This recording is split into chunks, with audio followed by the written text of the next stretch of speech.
अस्सलाम वालेकुम and welcome back to my YouTube channel. हमारी जो है वो ट्रेनिंग सेशन चल रहा है, इंडक्शन ट्रेनिंग। तो इंडक्शन ट्रेनिंग के दौरान हमने कुछ क्लिप्स लिए हैं, वो क्लिप्स आपको दिखाएंगे जिसके अंदर हमारे पास जिक्सा किस तरीके से परफॉर्म होता है और डिफरेंट एक्टिविटीज़ उनके बारे में आपको बताएंगे कि टीचर मैथोलॉजीज़ क्या होती है, टीचिंग पैडागोजी क्या होती है, उससे रिलेवेंट चीज़ें हैं, कुछ एक्सपीरियंस है यहाँ के, हमने क्या कुछ सीखा, किस तरीके से लेक्चर डिलीवर किया जाता है। तो तमाम तर चीज़ें वो शॉर्ट क्लिप्स के अंदर हैं। इसके अंदर हम आपको दिखाएंगे ये हमारा ट्रेनिंग सेंटर है और ये बच्चे आने लग गए हैं ट्रेनिंग के हमारे। इट मीन्स के CPs आने लग गए हैं। CPs कहा जाता है कोर्स पार्टिसिपेंट्स, और जो हमें ट्रेनिंग करवा रहे हैं उनको MTs कहा जाता है, मास्टर ट्रेनर्स। तो ये व्यू देखें आप हमारे सेंटर का।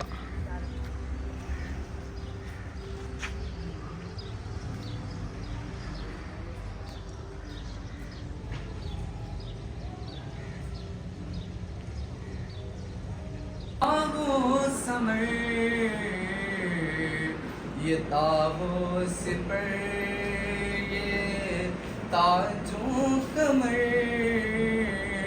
ये हुक्म रवान तुम्हारे लिए ज़मीनो ज़मान तुम्हारे लिए चुनीनो चुना तुम्हारे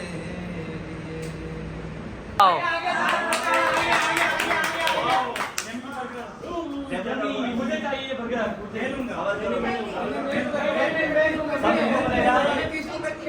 वैसे मैं मेरा दिए बचाओ यार, मुझे नहीं, बर्गर मेरा है, मेरा है। वैसे मैंने दिए ना, 50 रुपए मैंने दिए, मैंने भी दिए, बर्गर मैंने 50 रुपए दिया था, आपने वो 40 रुपए दिए तो क्या हुआ, पार्टी हो रही है, हम सब खाएंगे। पार्टी हो रही है। शाम में लोग आ रहे हैं, साथ मिलकर पार्टी करेंगे, मैं भी खाऊंगा। इसने 40 रुपए दिए, 40, 50 मैंने दिए, आपको ऐसे तो लग- मैंने भी 10 रुपए दिए। तो 10 मैंने तो 30 रुपए दिया, मैं घर चाहिए। लग रही हो लड़ाका। चलो मैं, आप समझ रही है कि आपने 50 रुपए भरे हैं तो हम ज्यादा रुपए आपको देंगे, हम ज्यादा पैसे नहीं देंगे। अपनी मारी थी मुझे, मैंने 50 दिए। वैसे मैं भी अपना समोसा लेके चला जाऊंगा, इसलिए 10 रुपए पार्टी खत्म कर, पार्टी खत्म, ऐसे तो खत्म हो जाएगी। बेटा क्या हो रहा है, इतना शोर आ रहा है, क्या हो रहा है? सर ये 50 रुपए का ले आई है सामान, सारा सामान इन्होंने ले लिया। सामान ले लिया, सर हमने मिलकर पार्टी की थी, हम सब ने पैसे दिए, ये कह रही है सबने बराबर दिए। ये मैंने बहुत दिए, आपने कितने दिए? आपने सर आप ही फैसला करें। सर ये तो पार्टी है ना, ऐसे थोड़ी होता है, आप ही फैसला करें सर। चलो एक मिनट रुक जाओ सर, मुझे कुछ चीजें यार नहीं खाएगा चीजें भाई यार। सबसे पहले ये मुझे बताओ 10 रुपए किसने दिए? मैंने दिए। आप कौन सा टेबल टाइम में बैठो, शाबाश। और उसके बाद 10 के बाद मैंने आप यहाँ आ जाओ, शाबाश। और आपने कितने दिए? 30 दिए। आपने आपने बहुत दिए, 10 20 30 40 50। अब फैसला करते हैं कि सबको कितने पैसे देने चाहिए। टोटल कितने आप लोग? पैसे नहीं चाहिए, हमें बर्गर चाहिए। नहीं बेटा, हिसाब बराबर करते हैं, सबको बराबर पैसे देने हैं, फिर चीजें भी आप सब आपस में बांट के सही है सर, सही है, ठीक है। इससे झगड़ा भी नहीं होगा और अगली दफा आप जब भी पार्टी करेंगे तो वो इस तरह से आप पैसे डिवाइड कर लीजिएगा। अच्छा बीच में आप टोटल 5 हैं, आप आ जाओ। सामान कितनी है बेटा? 30 रुपये। मतलब सामा जो है ये है 30 वाला, तो सामा की तो रेट है, इसको हम कहेंगे नीतियाँ लगाएंगे। आप सबको कितने देने पड़ेंगे? अब 30 रुपये देने पड़ेंगे। इससे हिसाब जो है वो बराबर कैसे हो? अच्छा इसको हम एक्सप्लेन करते हैं, ठीक है। चलो आप वीडियो में आपको समझाता हूँ। चुप करें, चुप करें। चलो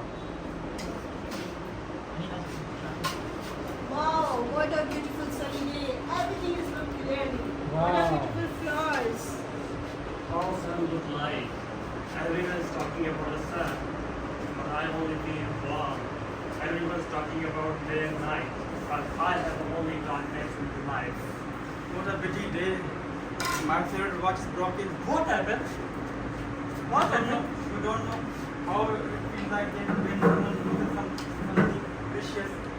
I don't hear voices of broken things because I have only broken heart. I'm thinking myself, I only feel darkness, I only sing and feel whatever happening around me.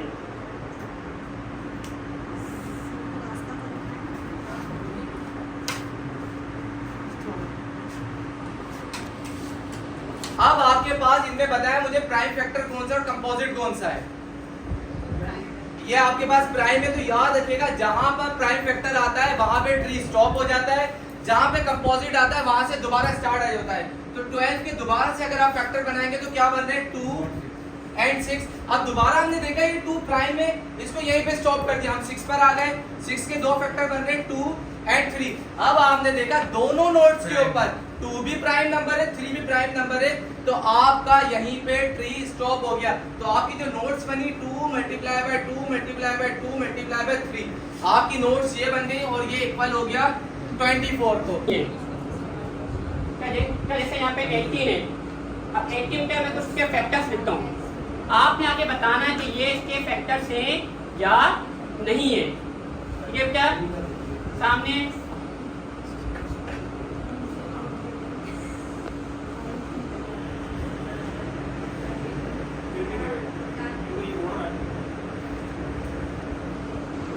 बेटा 9 स्टूडेंट्स थे जिनको कौन सा कलर पसंद है बेटा, blue colour पसंद है। तो आपने बिल्कुल सिमिलर उसी चीज को परफॉर्म करना है, यहाँ पे परफॉर्म करना है। आपने 9 स्टूडेंट लिए, टोटल क्लास में कितने थे 36 स्टूडेंट। 36 लिखा मल्टीप्लाई बाय टोटल लेंगे कितने का होता है 360 का, 360 से मल्टीप्लाई कर दिया तो आपके पास इसका आंसर आ गया टोटल 90। मेरा टॉपिक है बैंकिंग एंड फाइनेंस। हमारे पास एक 2 साल 4 साल पहले अपॉइंट हुआ JEST है, उसकी सैलरी है 26,000 रुपये बेसिक है। उसकी कितनी है? अब उसके जो है बहुत सारे साल गुजर गए, अलाउंस एड होकर उसके टोटल हो गई है 52,000 रुपये। ठीक है, इंशाल्लाह अपनी हो जाएगी। अब हमें पता है कि ये 52,000 का आधा कितना होगा 26,000। बेसिक चूँकि क्या है 26,000, जो इंक्रीमेंट लगती है किस पे लगती है वो बेसिक पे लगती है। ठीक है, तो 4 साल का एक शेड्यूल है हमारे पास जिसके अंदर 4 साल की इंक्रीमेंट और कितनी बेसिक बढ़ रही है ये चार्ट हमें बताता है। क्लास ऑफ 42 स्टूडेंट्स, टोटल हमें स्टूडेंट्स कितने मिले हुए हैं 42 स्टूडेंट्स मिले हुए हैं। 12 boys and 15 girls know how to read 3 letters word in English and 19 boys and 17 girls know how to identify all the letters of the alphabet. None of the student in the class can write a sentence of 5 words if dedicated to them. There are 22 boys and 20 girls in the class. हमें total जो student दिए गए हैं वो आप इसे देख रहे हैं वो है 42 है। टोटल स्टूडेंट कितने दिए गए हैं हमें 42 दिए गए हैं और उसमें से 20 जो है टीचर गर्ल्स दी हुई है, टीचर गर्ल्स दी हुई है 20 और बॉयज हमें कितने दिए गए हैं 22। ठीक है, अब हमें इसमें रीड वाले जो है वो सबका ध्यान हो प्लीज। टोटल जो रीड वाले टॉपिक जो है आज इंफॉर्मेशन हैंडलिंग के हवाले से। सबसे पहले एक छोटी सी चीज़ समझ लेते हैं कि किसी भी चीज़ के बारे में जो हम मालूमात रखते हैं उस चीज़ को हम क्या कहते हैं इंफॉर्मेशन कहते हैं। मतलब अगर हमें किसी भी चीज़ के बारे में कोई भी चीज़ हमें मालूम है तो हम उसको क्या कह सकते हैं, हमारी इन्फॉर्मेशन है। अब इन्फॉर्मेशन हैंडलिंग है क्या बेसिकली, तो मैंने आपको इन्फॉर्मेशन बता दिया। इन्फॉर्मेशन क्या है कि नॉलेज अबाउट समथिंग, कि किसी चीज़ के बारे में आपको कोई नॉलेज हो वो इन्फॉर्मेशन है। अब उस इंफॉर्मेशन को आप मैनेजेबल तरीके से, मीनिंगफुल तरीके से, ऑर्गेनाइज तरीके से कि आप अभी मोबाइल मार्केट में जाते हैं, अभी तो हमारे पास एप्स आ गई हैं दराज पे, उस पर एक ही चीज़ हमें मिलती है मगर मुख्तलिफ स्टोर्स बने हुए हर किसी के पर्सनल। तो अब हम क्या करें कि किससे वो चीज़ लें, दोनों चीज़ें सेम है, स्पेसिफिकेशन भी सेम है और सिर्फ हमें फ़र्क ये है कि प्राइस और डिस्काउंट। शॉर्ट आंसर देने होते हैं, एक क्वेश्चन होता है, लॉन्ग देने की ज़रूरत नहीं है, जस्ट रीज़न देना होता है। फॉर एग्जाम्पल एक क्वेश्चन है what are the causes of energy crisis, उसके बस अपने रीज़न देने हैं, अपने एक्सपीरियंस के बेस पे, अपने नॉलेज के बेस पे। दूसरा जो एग्जाम्पल है why acid cause damage of Monuments. यादगार होते हैं पुरानी मॉन्यूमेंट्स। मतलब एक वर्ड में या बताइए तो बाकी असाइन दिमाग में इन बारे में नॉलेज आहे ऐं पाण उनखे डिफाइन कंदा आहियूं एज अ टेस्ट पैटर्न सां ऐं टेस्ट खे पाण वेटेज जे थ्रू पाण जेको आहे न डिफाइन करे सघूं था। Principle of construction of test छा हूंदा आहिनि? हिकिड़ो त principle of construction of test आहे त वैलिडिटी हुजणु खपे, उनमें रिलायबिलिटी हुजणु खपे ऐं स्टैंडर्डाइजेशन। असेसमेंट टॉपिक्स, असेसमेंट के अंदर बेसिकली क्या होता है कि आपने बच्चे को जो भी पढ़ाया है या जो भी सिखाया है उसका एंड में जो टेस्टिंग क्राइटेरिया होता है, आप टेस्टिंग कर रहे होते हैं, बच्चे की चेक कर रहे होते हैं कि हमने जो पढ़ाया है, जो सिखाया है, बच्चे ने सीखा या पढ़ा है या नहीं है, वो चीज इसके अंदर आ जाती है। समेटिव की बात करते हैं। समेटिव क्या होता है कि आपका जब लेक्चर कंप्लीट हो गया, आपका जब कोर्स कंप्लीट हो गया या at the time of examination, उस वक्त जो टेस्टिंग आप कंडक्ट करते हैं उसको कहा जाता है समेटिव। इसका और वैलिड होना चाहिए, ऑथेंटिक होना चाहिए, टू द टॉपिक होना चाहिए, उसी में से होना चाहिए। Number 3 is design to ascertain the important cognitive learning targets in English. English language के अंदर जो भी कॉग्निटिव स्किल्स बच्चा सीख रहा होता है, इम्पोर्टेंट लर्निंग की पॉइंट्स उसके, वो हम लोग इसमें असेस करते हैं कि दुनिया में बंदा आया क्यों है। अगर वो रिस्पॉन्सिबल है तो वो एक अपनी किसी न किसी मकसद के लिए आया होगा। ये इस्लाम भी हमें कहता है कि हमने किसी इंसान को ऐसे ही पैदा नहीं कर लिया, लेकिन ठीक है, इसके ऊपर जो है सवालात होते हैं। हर इंसान खुद से सवाल करता है कि मेरी एग्जिस्टेंस क्यों है, मैं किस मकसद के लिए दुनिया में भेजा गया हूँ। और दूसरा क्या है कि ये क्या इंडिविजुअल चॉइस पे काम करती है ये थ्योरी, कि हर इंडिविजुअल की अपनी कम्युनिकेशन में होती है इंटेलिजेंस नॉन वर्बल, उसका एक इसमें जो विजुअल इमेज है, इसको देख के आपको क्या पता चल रहा है? पहले तो मेरा सबसे आपसे सवाल है,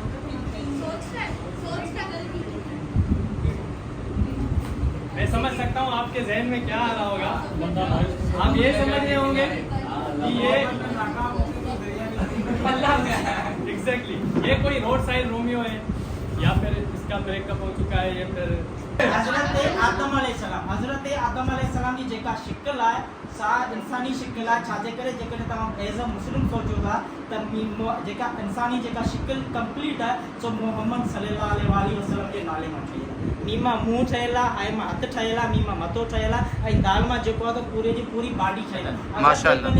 कहिड़ी बि शइ जेका अलाह साईं पंहिंजे पैगंबर जे नाले मां ख़लकी आहे, ठाही आहे, पैदा कई आहे, अगरि जेकॾहिं उनजे बारे में जेकॾहिं तव्हां ग़लति कमेंट ॾियनि, उहो बि हक़ीक़त में मुशरिक जी निशानी आहे। उनजे ॾिसो तव्हां पाण, छा हज़रत आदम अलैहिस्सलाम दुनिया जो पहिरीं पैगंबर आहे, रसूल न आहे पर नबी आहे पर पैगंबर न आहे। छाजे करे पैगंबर आहे हज़रत नूह अलैहिस्सलाम जंहिं सीखे तो वो फोनिक्स टूल्स जेके अल्फ़ाबेट्स जेके टीचर उनके गाइड कनि था तो कुछ उनकी जेका लर्निंग आहे स्किल आहे जेका उन ते ज़्यादा आहे, तो वो ज़्यादा जल्दी उनखे कैप्चर करे थो ऐं उनमें लर्न करे थो। हाणे कुझु असां म्यूज़िक जेको आहे जेकॾहिं उनखे बैकग्राउंड हले थो तो उनखे तमामु अट्रैक्टिव लॻंदो आहे। अट्रैक्टिव लॻण जे करे उहो तमामु माना एक्टिवली उनमें पार्टिसिपेट करे थो। डिफरेंट ऑब्जेक्ट एनवायरनमेंट से लेके लाइक कुछ बच्चों को इंटरेस्ट होता है वो अगर साइड वगैरह से जाएंगे रॉक्स कलेक्ट कर रहे होते हैं, कुछ स्नेक्स कलेक्ट कर रहे होते हैं, उससे उनका इंटरेस्ट पता चलता है कि उनका इंटरेस्ट किस तरफ है। ऐसे ही क्या कहते हैं, फॉर एग्जाम्पल हम लोग तो एक बच्चा है उसको हम लोग दे देंगे डिफरेंट ऑब्जेक्ट्स दे देंगे, सॉफ्ट दे देंगे, हार्ड दे देंगे, कुछ लिक्विड चीज़ें दे देंगे। अब उसको कहेंगे आप इसको ना मैनिपुलेट करो, तो वो अपने हिसाब से सॉफ्ट चीज़ों को साइड में रखेगा। और जिसका नाम था फ्रेम्स ऑफ माइंड, उस बुक के अंदर उसने ये थ्योरी रिप्रेजेंट की थी और उसने उस बुक के अंदर ये बताया था कि हम कुदरती तौर पे जब पैदा होते हैं, ठीक है, तो हमारे अंदर कौन से वाले ट्रेड्स होते हैं, कौन से बिहेवियर्स होते हैं, कौन से टैलेंट्स होते हैं, तो उन्होंने उसको फ्रेम्स ऑफ माइंड के तौर पर उसने 9 इंटेलिजेंस दिए थे कि हर बंदा, हर शख्स के अंदर कुदरती तौर पे ये इंटेलिजेंसिया होती हैं, मौजूद होती हैं। फिर वो बंदा उन इंटेलिजेंसिया के बेसिस पर ग्राउंड के ऊपर सर्वाइव करता है, माशरे के अंदर जो हार्डशिप्स होती हैं, ये 2 टाइप की होती है और ये जो है हमें हार्वर्ड गार्डन ने दी थी। अब इसका मतलब है टोटली काइनेस्थेटिक इंटेलिजेंस। इसका मतलब ये है कि जब हमारा बच्चा छोटा होता है तो उसको लिखना नहीं आता, उसमें जो अभी जो है वो उसकी बॉडी जो है उसकी कंट्रोल में नहीं होती, धीरे धीरे क्या होता है उसकी बॉडी कंट्रोल में होती है और वो लिखना सीख जाता है। ये पूरी जो है टोटली काइनेस्थेटिक इंटेलिजेंस होती है। उसमें क्या है, capability manipulate object and use the right of physical task. इसमें फिजिकल मेथड जेके हूंदियूं आहिनि ठीक आहे हिन में इंसान खे ॻाल्हाइण जो वे ईंदो आहे कम्युनिकेट करणु ईंदो आहे ऐं ॿिए खे सम्झाइण जा तरीक़ा ईंदा ऐं हिन में नेचर ऑफ द ॿार में ऑटोमेटिक शयूं ईंदियूं आहिनि हिन में ability to understand others behave effectively with others and verbal ऐं नॉन वर्बल वर्बल में हमेशा वर्बल में क्या जेको थी ॻाल्हाईंदा रहंदा आहियूं उहे शयूं नॉन वर्बल में असीं जेका गेस्चर ऐं पोस्चर जे हिसाब सां इशारनि जे हिसाब सां ॻाल्हाईंदा रहंदा आहियूं हिनमें स्किल्स ज़्यादा चीज़ें जो बच्चा इन्फेंसी में छोड़ के फिर अर्ली चाइल्ड में वो चेंज करते हैं। इन्फेंसी में सबसे ज़्यादा जो वो क्रॉलिंग करना छोड़ देगा, क्रॉलिंग करेगा फिर